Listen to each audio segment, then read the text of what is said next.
Welcome to Pivotal. I'm Tara McEwen, the founder of McEwen Media and the host of this show. This is the podcast where I talk to business owners about the journey that got them here. There are a lot of twists and turns that go along with being a business owner.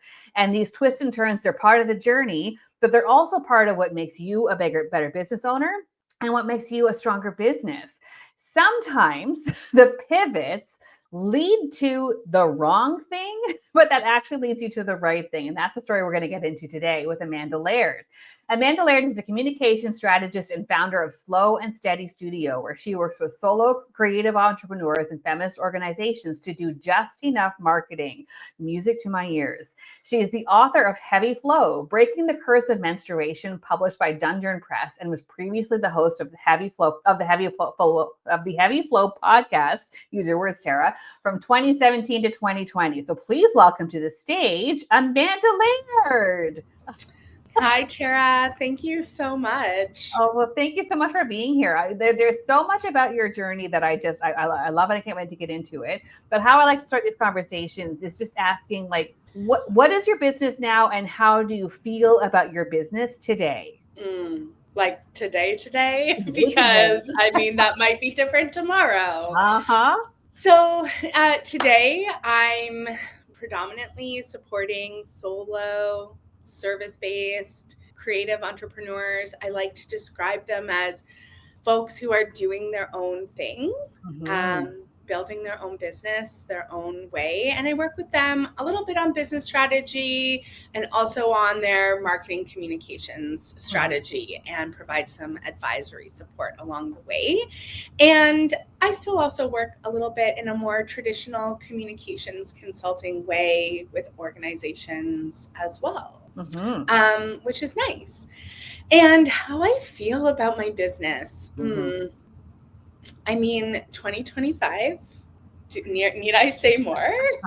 Yeah.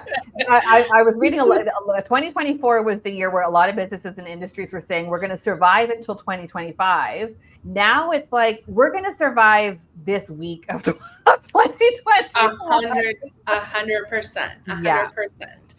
I mean, I will say that being a small business owner, supporting small business owners, and also, clients that I've worked with that are not for profit, like people just are losing funding, don't have as many funds. So it's a very scary time and an exciting time because this is when you get to be really creative and figure out how you can do more with less. And so I would say, like, day to day, I definitely feel like sometimes feel like I'm on a merry-go-round, like spinning out of control, like what the hell, like just try to hold on. But my big picture, this business feels very right. Okay. And like difficult, challenging, wouldn't have it any other way. Yeah.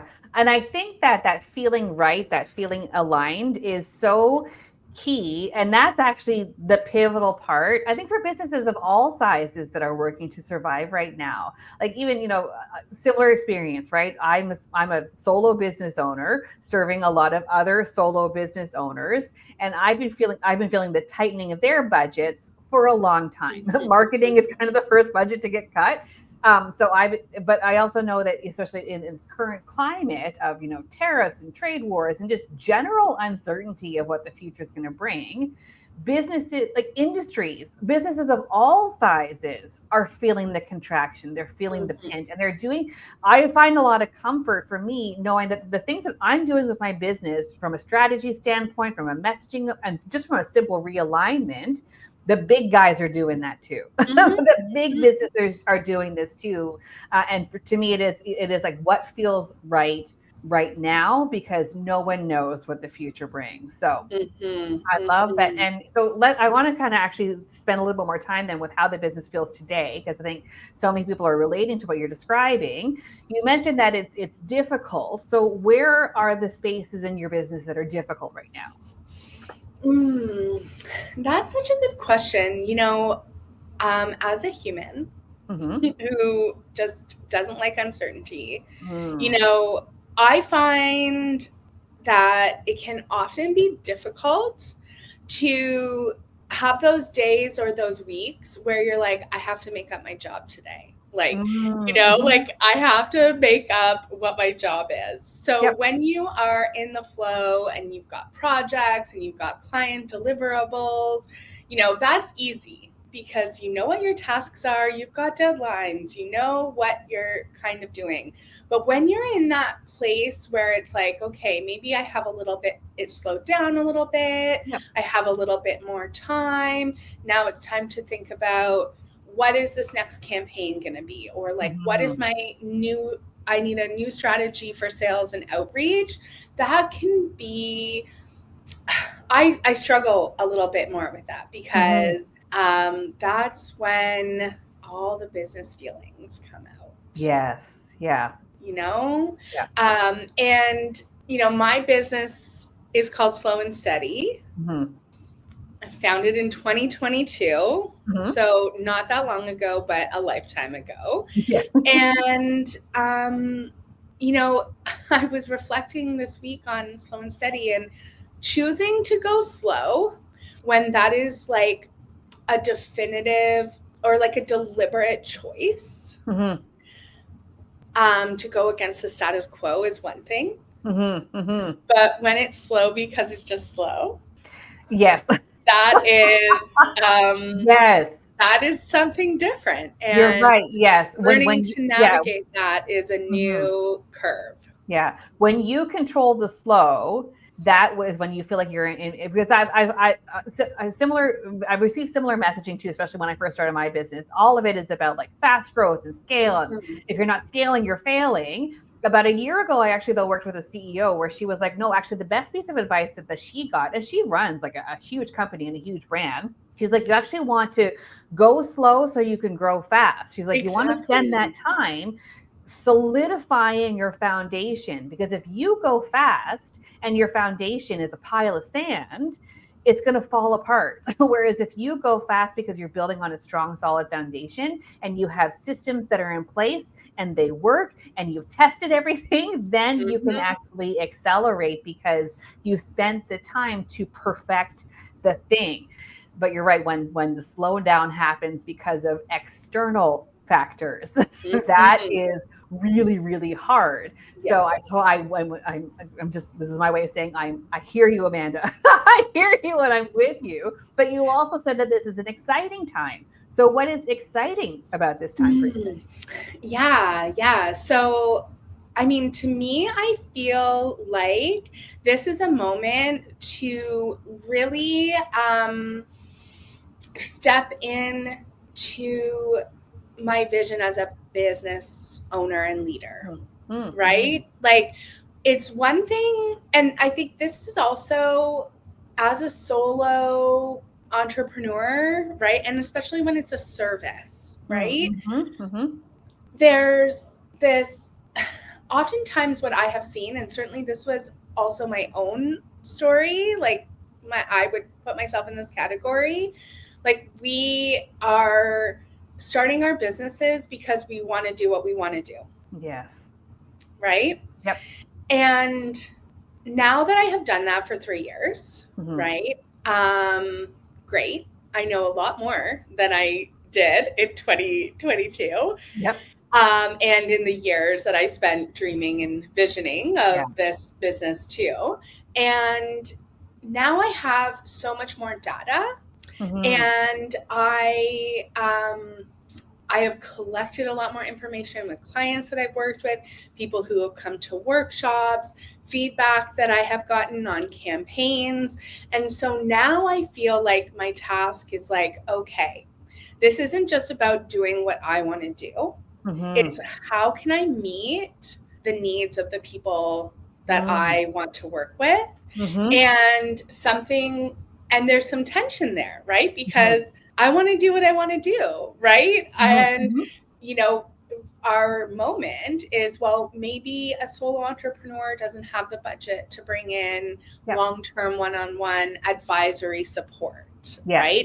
Or strategy. So I feel like I'm really being called to re-envision how I can serve my clients. Yes. Right? Yes. So what are they actually need? And what is actually going to help them also meet this moment? Because all of these things that I'm feeling, that you're feeling, that we just talked about, right? Not the only ones. This is not a party of two, right? Like, this is what all of our potential clients are feeling right now. And so how can I reimagine my business to meet them at this moment so that we can survive together? What's so interesting about what you're describing, like how you're approaching your business, how you and your business are approaching this moment, this is another pivot point for you, right? Like, business is so much about pivoting, but I know that, and maybe this is a good time for us to go then to the origin story, because you've pivoted a couple of times. So, taking you that back then to when you first decided to move from working in communications for a company to then working for yourself. What was that environment? What was going on in your life at that point? Yeah, well, I mean, I was in my 20s, so I knew everything. I had spent my career working in communications, all 5 or 6 years of it at that point. Had gone to school for PR and Corp Comm. I had worked on in-house, and I was working in an agency. And I mean, working in an agency of any kind is definitely not for the faint of heart. But the environment was pretty toxic. I was working for somebody that I didn't have a lot of respect for. And so this is why I'm saying, I was in my 20s, so I knew everything. And so I was like, well, if they can run this whole business, like, surely I could run my own business, And it was like, I remember the moment so clearly. It was like 7:30 at night. The whole office is dark. I'm the last one there. I'm going through the monthly breakdown of my team's hours. And I was just looking at my hourly rate that was being billed out to clients. And I was like, it was 7:30 at night, and I was on my 11th or 12th hour at the office that day. And so I was like, well, wait a second. What is actually my hourly rate? And I kind of calculated my salary or my paycheck based on the hours I was actually working. And of course, it was shockingly 5 times less than when I was being billed out at. And that was the first kind of inkling that I had that wait a second. There must be another way. There must be another way. But then also I, so growing up as an arty, weird, creative kind of kid, right? Now I would call myself an artist, but when I was in my 20s, I don't think I would have used those words. Classic coming into communications and marketing as shadow work for the actual creative work that I would really like to be doing, right? But I just didn't have this self-confidence to say, oh, I could step out of this role in PR and give it a go on my own. I could freelance, or I could build a business. And so this was a long time ago. And so social media was still new-ish. Online business was still new-ish. And this was when the 4-hour work week was the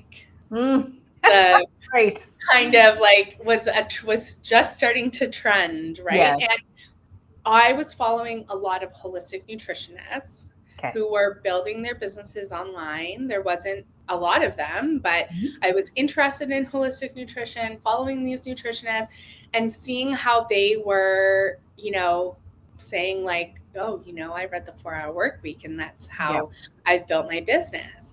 And that is a very compelling offer, And so I thought, comms has burned me out. Agency life has burned me out.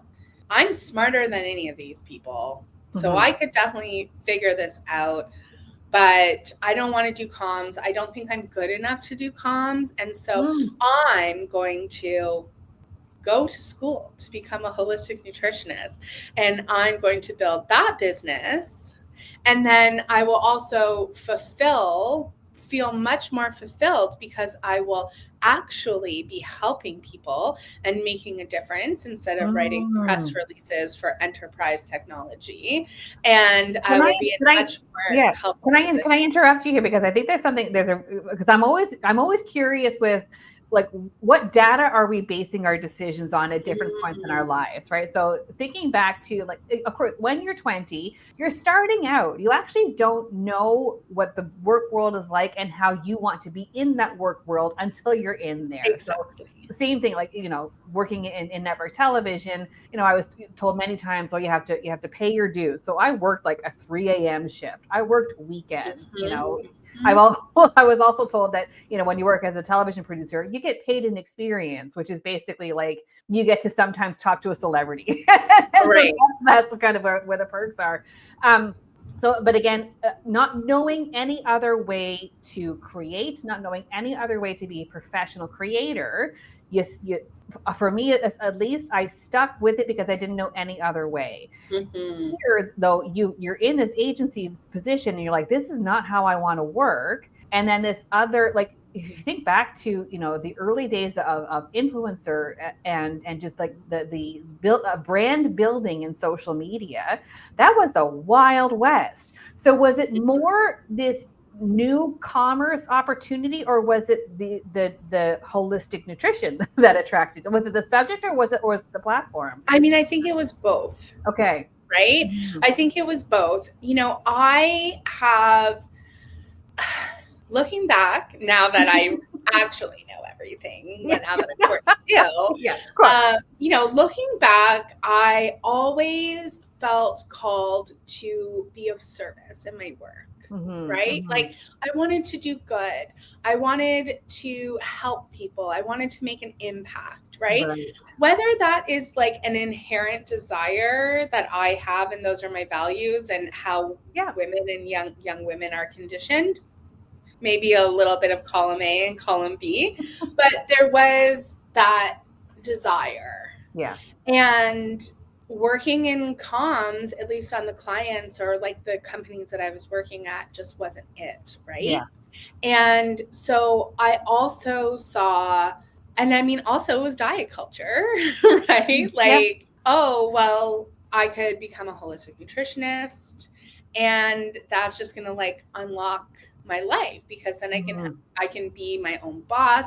I can set my own hours. I can do cool things like work from anywhere in the world. I can be home to pick up my future fictional children from school, and I would be thin, and I would be rich, and this is just going to unlock this door, right? And so that was, I think, so much of my desire. Yeah. There's something too, especially when you are making a living in the information economy, you have to be very aware of the content and how it aligns with you. The content that you will, when you are a paid creator, the content that you allow into your brain changes you. Similar to you, I want to, if I'm going to share information, I want it to benefit and uplift everyone. That's how I want to use my skills. And I think what we're talking around too is just this early awareness that the work you do, it needs to be aligned. It can't just be something just for the money. It has to feel right. It has to have that larger purpose and greater fulfillment. So yeah, in your 20s, you did know everything. That really is the key. Okay, so now your first pivot, so you've left PR communications. Now you are a healthy prenista. So tell me more about that part of your career. Well, it didn't happen all at once. Okay. So I did. Thankfully, my dear husband convinced me to not quit my job immediately, to go to school full time. So I did pursue part-time. So my certification, I did evenings and weekends while working full time.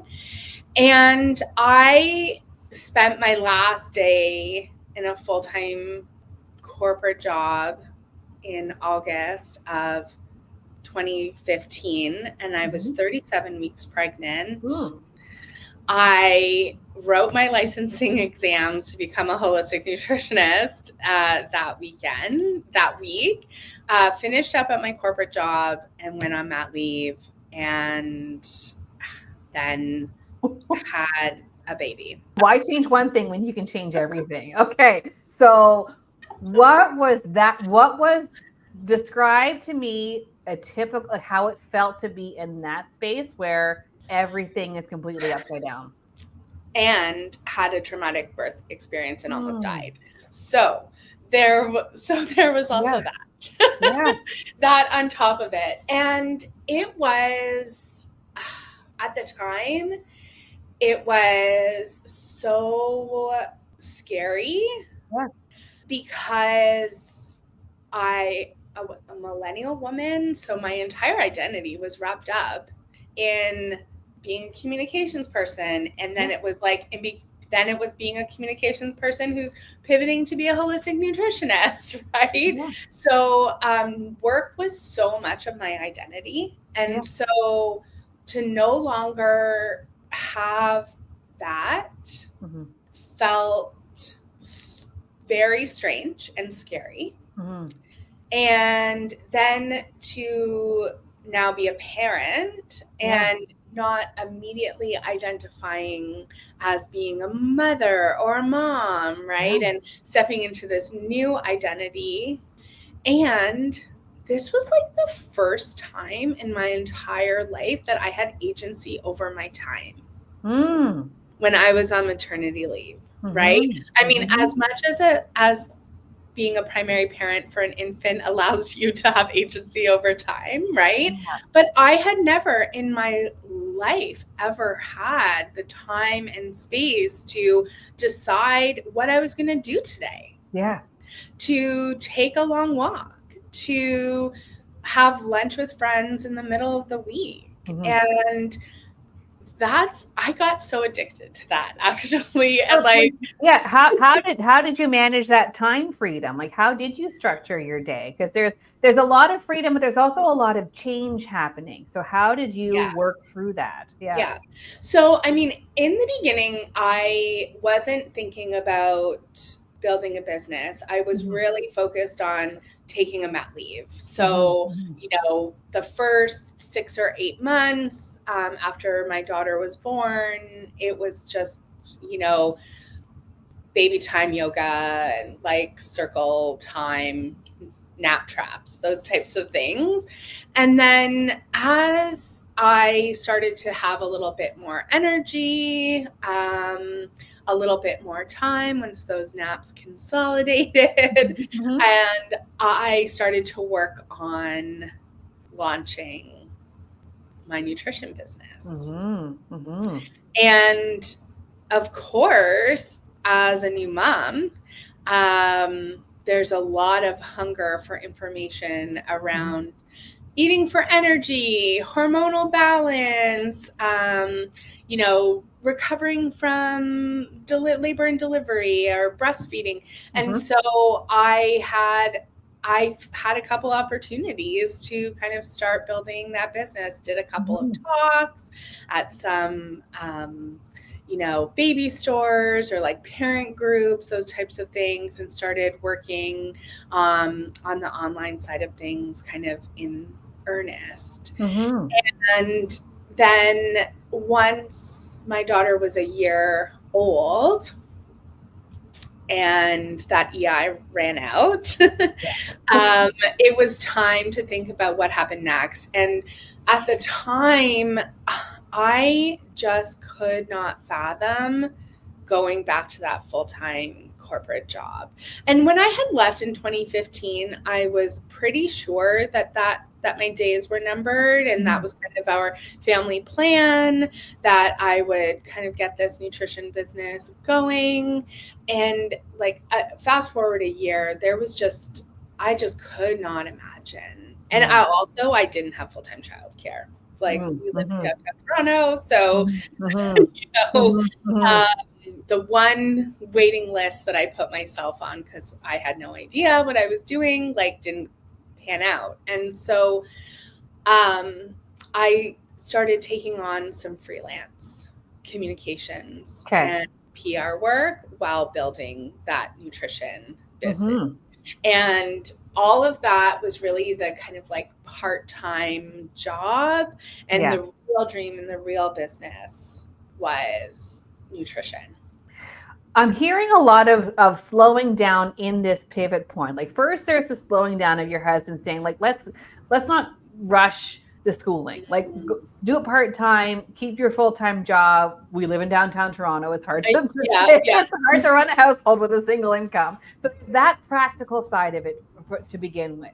But then that slows you down too, to really spend time with the subject matter and almost transition. Like, well, you know, it's almost like dating the business idea before going all in. Like, how long am I willing to commit to this? There's something about taking a slower approach with it, where it's like, well, no, I'm really, again, solidifying this idea for me. And then there's also the slowdown of your mat leave, right? Like your body physically needing that extra time and care. Like now is not the time to start business planning. Now is not the time to start networking. You need to slow down. Your baby needs you to slow down. So that's just more internal and external forces getting you to slow down. And then now this gradual easing. So how did it feel? Like you have this idea, you want to take action on it. Did you feel impatient, or did it feel like this is the right pacing for right now? That's a really good observation. And that's a really great question, because I mean, reading between the lines of that observation, you can see that going slow is not my inherent nature. And so when I named my business Slow and Steady, it was as much a North Star, aspirational North Star for myself as it was for any of my clients that I was working with. And so, I want to be done tomorrow. I want to be done yesterday. I want that success. And so, that is a tension that I have always come up against in my entire life, no matter what. And so looking back, I can see what you're seeing and seeing those like external, like, oh no, you're slowing down here, madam, kind of moments. But certainly at the time it was frustrating and I didn't like it. But one of the things that I should add to this point is like, as I was trying to get this nutrition business off the ground, like having a child and going through the experience that I did actually made me lose faith in holistic nutrition. Because I had done all of the right things, lit all the candles, had all of the right crystals, took the supplements, had acupuncture, and like my baby and I, like she still ended up in the NICU and I was still in the hospital and we still had these complications. And that experience was like almost like losing your religion, right? Or like losing your faith and your framework, because I had put so much faith into wellness. That wellness was going to make me good and keep me safe and make me whole. And the experience really rocked that faith. And I never got back to that place that I was with wellness after that. And this was also 2015. My daughter was born in August of 2015. We all know what happened in 2016. And so this maternity leave that I was taking was also with the backdrop of that Trump's first run, this change of this political change, or this, shift that we all felt. I had been radicalized, becoming a lifelong feminist, but now I was a capital F feminist, becoming a mother. And I'm also now walking through my neighborhood and seeing my neighborhood and the people who live in my community, and suddenly see my eyes open to, you know, people like lower income people who are living in my neighborhood, and just seeing the city and in a different way, because I wasn't just commuting from my neighborhood to literally Bay Street. That's where my last office was, right? And now I'm seeing my city. And, you know, as I'm walking around and I'm listening to podcasts about how to build your wellness business, but then I'm looking at my neighbors and the community that I actually live in and being like, I'm not going to tell these people that, like, how can I tell people to just buy organic produce? And that's the ticket. Like, it just, none of it made sense anymore. Except so was this the environment then where the Heavy Flow brand started to come into view and solidify? So yes. Yeah. Because as it turns out, so one thing that I did that did really spark my interest when I was studying holistic nutrition was this idea around body literacy, which is a term that was coined by Laura Werschler and some other folks in the menstrual equity space. And this idea about body literacy and about menstruation, and this idea that like period cramps might be common, but they're not normal. And having experienced midwifery care throughout my pregnancy and postpartum time, which is just an entirely different framework for medical care, that I was still latched onto. And so while I was starting this business, it was like, I'm going to be a period nutritionist. That's what I'm going to do. And I'm going to work with folks who have bad periods or who maybe are having fertility issues. And that was the niche that I wanted to go, that I really wanted to niche down into. And so let me tell you, though, that even though that was not that long ago, people were not searching for period nutritionists. No. Okay. And that was a very specific search term, I think. Not a keyword search. And we did not have this, we just did not have the same kind of culture. Like, we had not yet experienced that culture shift around menstruation, right? That we enjoy now. Somewhat. You know, like we were in 2015, 2016, like we were still really much more deeper into periods. Like periods were much more taboo. And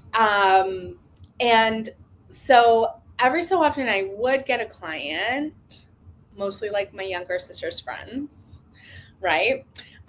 Coming to me, and I was just having these same conversations over and over and over again, right? Like, this isn't normal. This is how your period works. This is what your menstrual cycle. This is what we could look out for. This is how we might be able to care for ourselves. And it was having that conversation over and over and over again. And then that's when I kind of put my communications hat back on. And I was like, wait a second, I don't have any clients because people are not problem aware. Or they are problem aware when it comes to issues around menstruation, painful periods, irregular periods, but they're not aware that there's a solution. Right? And so hence nobody Googling period nutritionist Toronto. And I found myself, I had wrapped up with some of my consulting clients. I had a little bit of time. And now it was 2017. It was like around this time. So like spring, summer 2017. I was in a small mastermind and I had literally not a single update to give them. And I just was like, I was thinking I'm going to start a podcast. And they were immediately so supportive. And like my friend Deborah like pulls out her notebook and she's like, all right, brainstorming. What are the topics? Who are the guests? What is it called? We love this idea. And they were just so supportive that it just like happened. Yeah. And, like, having a project, having something that was for me, but that also had momentum, and being able to be in that like beginner's mindset and that like just that good early creative energy just felt so good. And that podcast, everything, it was divine timing. Like it really felt like divine timing, and everything just started to fall into place. And so my podcast launched September, the first Thursday after Labor Day, because you can take the girl out of school, but that first week of September is the new year. Do not fight me. No. First Thursday after Labor Day in September, my podcast launched. And shortly after that, that's when Me Too broke. And now there is this huge sea change in conversations about women's bodies and how we treat them, and what is okay or not okay to do to them. And Heavy Flow really benefited from that movement, because there was just something in the cultural, it was just a cultural moment that I just happened to hitch my wagon onto, where people were hungry to have real conversations, unfiltered conversations, and they wanted it and they were ready for it and they wanted to talk out loud.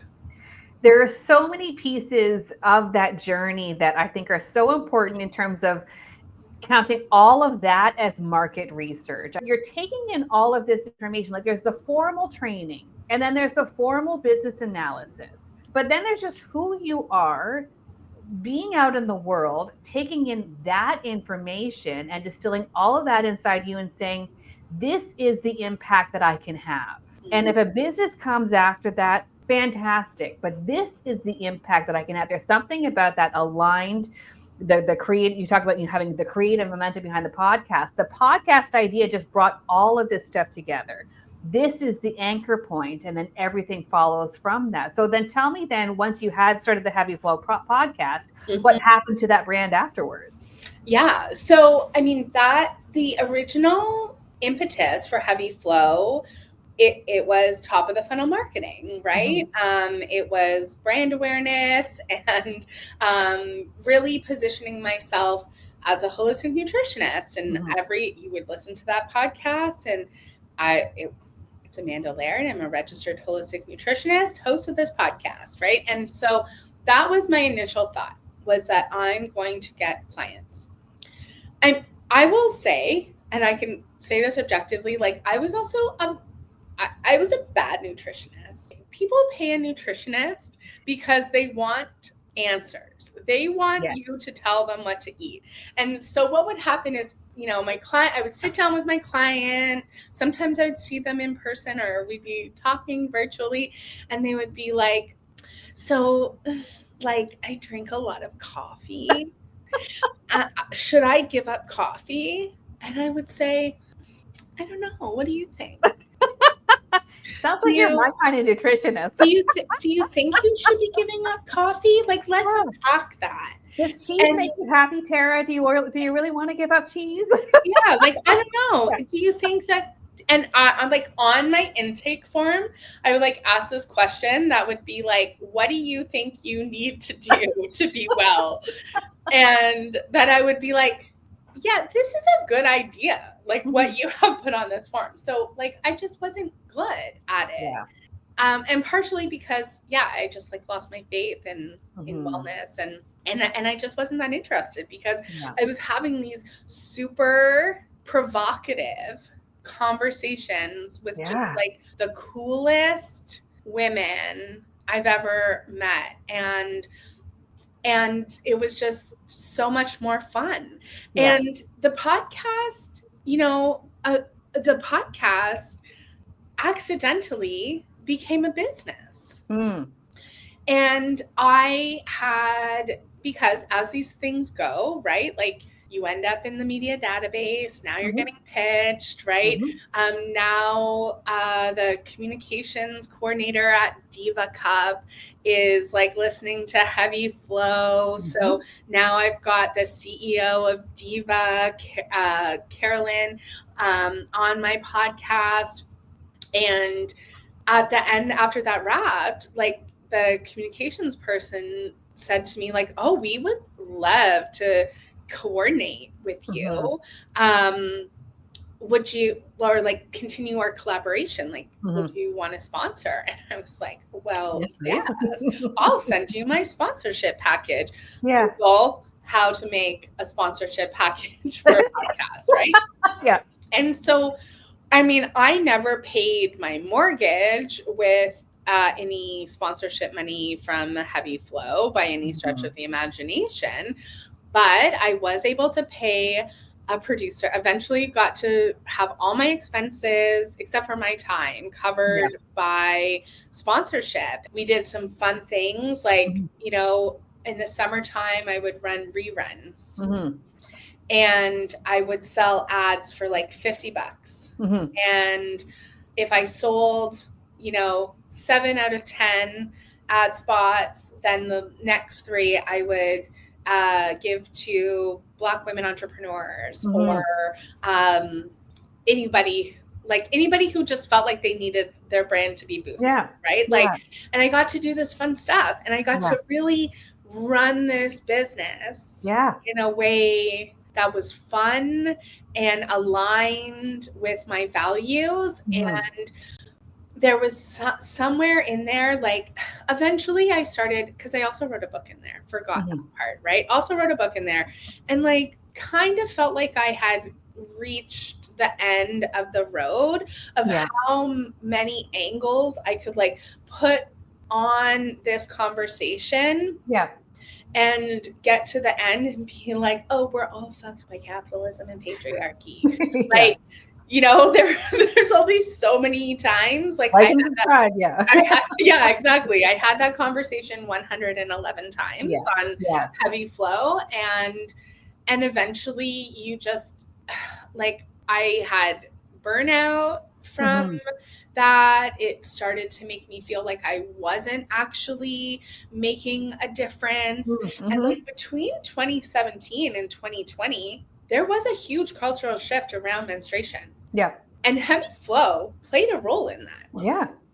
Right? And I'm not saying that it was my little indie podcast that put that, the period scene in Turning Red, but we contribute to a culture. Absolutely. That made that possible. And I mean, I stopped producing stopped producing the podcast in 2020 because of the pandemic. And I was just tired. And now I'm also an online school teacher. And so I just can no longer produce a podcast. I also was pretty sure we were all going to be dead by June. And so, and so I kind of just stopped by accident. I didn't mean to. But then the further I got away from it, the like better it felt. And the more I could be like, yeah, it served a purpose. It did the thing. And I'm happy and I'm proud of Heavy Flow. And then this is really like the all the way around pivot moment. It's like, oh, and that project wasn't a success because you're a fantastic nutritionist. It's because you're really good at communications. Well, and I think that the idea for the nutritionist was just to get you out of autopilot. It was just to get you out of that lane. And I think that that's what because there are so many people who they have ideas for business and they either take action and it falls apart or they don't take action. Sometimes this other idea is a deliberate detour to get you back to where you were, because really, and that could also be where the slowing down, the slowing down with the studying and also just like having that relationship crisis with the subject matter.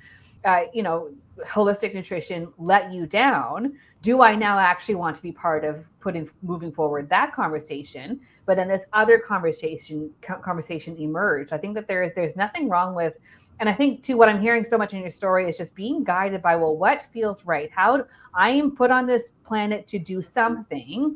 What feels right to me right now? So so you were in 2020, you shut down Heavy Flow, and then Slow and Steady started in 2022. So what happened in that 2-year gap? How are you using that other bonus slowdown that from external forces? Yeah. Well, in 2019, so just the year before the pandemic, I started working in the women's entrepreneurship ecosystem. Yeah. And my book was coming out, so I'm starting to think about what's next. And I could really see this online business escalator, right? Oh, okay, so I could probably create an online course based on the book, and then start training people in my methods or blah, blah, blah. And it just was not for me. Yeah. And so I started to think about what's really next. And I had, in my journey and building Heavy Flow, I met Madeline Shaw and Suzanne Simons, who were the founders of, at the time it was called Luna Pads. Then they rebranded to Isle. And I heard them say the phrase feminist business. And putting those two words together was oh, that's what I've been looking for my whole life. Yeah. And so as I was growing Slow and Steady, I started to gravitate towards this community and get involved with some feminist entrepreneurs, and definitely, being in close proximity with Madeline and Suzanne. They taught me so much, and they were huge supporters of Heavy Flow. And I had an opportunity to work in a more communications consulting capacity in the women's entrepreneurship ecosystem. And I just loved it. It was great. And being so close to women running businesses, learning about the entrepreneurial indicators that women have, learning about aligning your business with the SDGs, and just really seeing that there is another way. Yeah.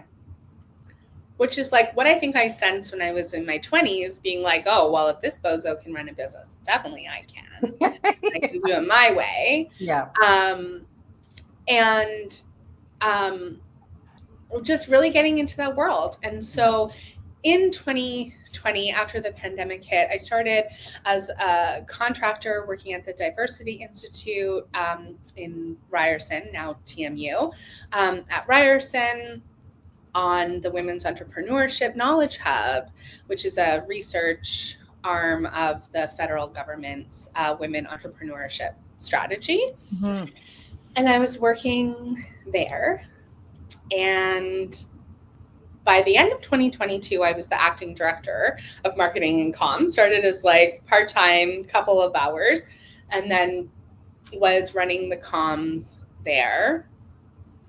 And I'm just not a house cat anymore. Yep.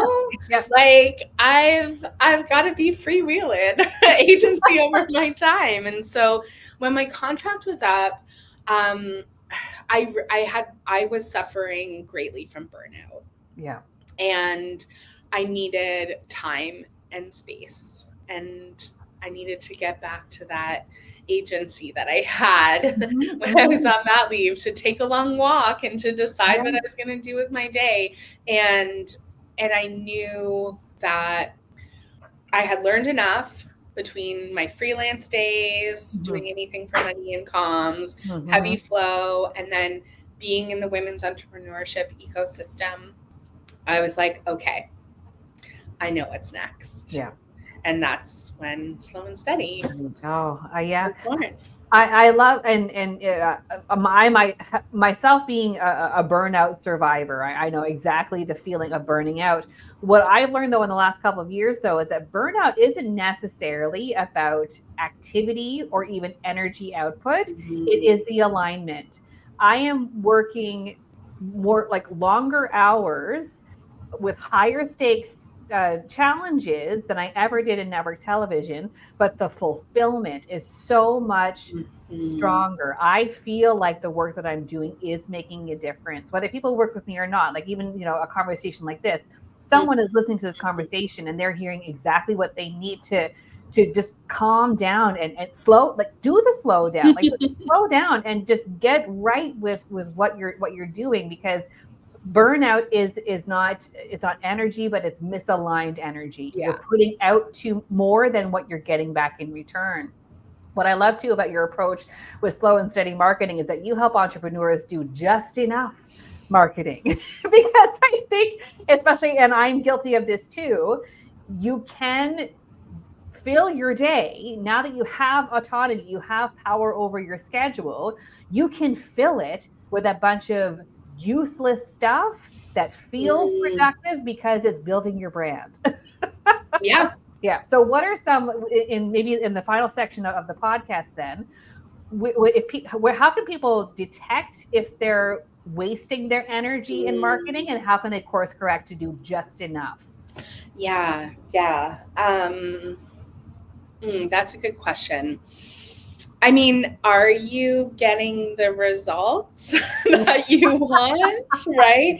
Like, let's talk a little bit about energy for impact, right? Yeah. Like, if you feel like you are doing all of the things and you're not getting the inquiries, you're not getting the clients, you're not making the sales that you want, like, yes, key indicator that something is misaligned. Yeah. And oftentimes what I see, especially with folks that I work with, is a lot of the small business advice that we see online are high volume tactics, traffic marketing tactics that work when you're selling a candle, right? And a lot of the frameworks are really geared towards that. And I see service-based entrepreneurs that are trying to use those tactics and then they're not closing deals. And so aligning your business model with your marketing is often key. And so sometimes if you feel like you're doing all the things and I'm everywhere, I'm on social, I'm on LinkedIn, I'm making a podcast, I'm like going to networking events, and it's not actually moving the needle, probably that's a good symptom that your tactics are misaligned with your business model. And so that's where I often start, is like looking at your business foundations, right? And we were talking a little bit about this. And so what actually is your business? How do you actually make money? How many clients do you need? How long do you work with them? Like, actually, my first, like, do not pass go assignment for any one-on-one clients that I work with is having a cash forecast. Yeah. Right? Because folks often end up being like, I need to do more marketing. I need to do more marketing. I need more marketing. And they think that a marketing plan is going to be their safety in their business. And you will, and I'm like, no. Before we can have a marketing plan, we need a cash forecast. So we know when money is coming in, when it's not coming in, where it's coming from, and we can start to use that to build a plan, especially when you're just one person. Yeah. Right. And so what are just enough of the right tactics, the right strategy that is actually going to fulfill your pipeline, your pipeline, bring in the leads, and help you make sales. Yeah. Let's end it then with this question. If anyone watching this now is feeling the frustration because when you're not in control of the slowdown, it is frustrating. So what piece of advice would you give for someone who is slowing down, maybe not by choice at this moment in time? You know, this is where I like to lean into like the cash flow forecast, right? Like what is actually true for your business right now? Because maybe it's scary to not be having inquiries, but you have clients that are going to take you 3 months, 4 months, 5 months. So what is actually, like, what are the facts and what is actually true in your business? And where can you find some safety and security, even if it's not enough? How do we find just enough safety and security? Because when you can say, okay, I've got a 90-day runway, I've got 6-month runway, this is how long I can continue to pay myself and pay my bills, then you know you are operating from a place that is much more safe and secure. And then you can access curiosity, right, to find out what's next. And this is where it also takes extreme decoupling of your worth as a person and as a human. Yes. Your business performance doesn't say anything about your worth as a person.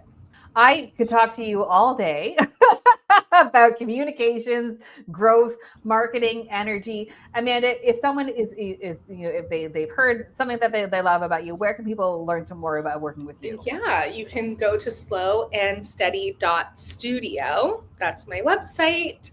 Sign up to my newsletter. I send a newsletter every Friday, and once a month I host a free workshop, mini training, hot seat kind of coaching session to answer questions about marketing and communications and sales. Brilliant. What a wonderful resource for right now. Thank you so much, Amanda. Thank you.